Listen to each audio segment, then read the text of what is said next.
ఓం గణేశాయ నమః. వినాయక చవితి వస్తుందనగానే తెలుగు రాష్ట్రాల్లో కనిపించే సందడి అంతా ఇంత కాదు. గణేశుడంటే పిల్ల పెద్ద అందరికీ ఇష్టమే. చవితి రోజైతే ఆయన కూడా మన ఇంట్లోని సభ్యుడా అన్నంతగా పాలవెల్లిలా వెలిగిపోతుంటాడు.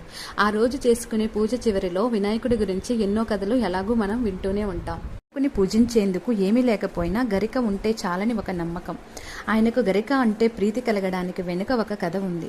పూర్వం యమధర్మరాజుకు అనలాసురుడు అనే కుమారుడు పుట్టాడు. అగ్నితత్వం ఉన్న ఆ రాక్షసుడు తనకి ఎదురుగా వచ్చిన ప్రతి దానిని బూడిద చేయసాగాడు. అతని బాధ భరించలేక ముల్లోకాల్లోని జీవులన్నీ అటు ఇటు పరిగెత్తసాగాయి. కానీ వినాయకుడు మాత్రం ఆ రాక్షసుని అంతు చూసేందుకు సిద్ధపడ్డాడు. పూర్వం తన తండ్రి అయిన శివుడు గరళాన్ని మింగిన విధంగా వినాయకుడు కూడా అనలాసురుడిని అమాంతం మింగేశాడు. అంతవరకు బాగానే ఉంది. కానీ అనలాసురుడిది అగ్నితత్వం కదా, అందుకని అతను వినాయకునిలో విపరీతమైన తాపాన్ని కలిగించసాగాడట. గణేశుని తాపం తీర్చేందుకు అమృతంతో స్నానం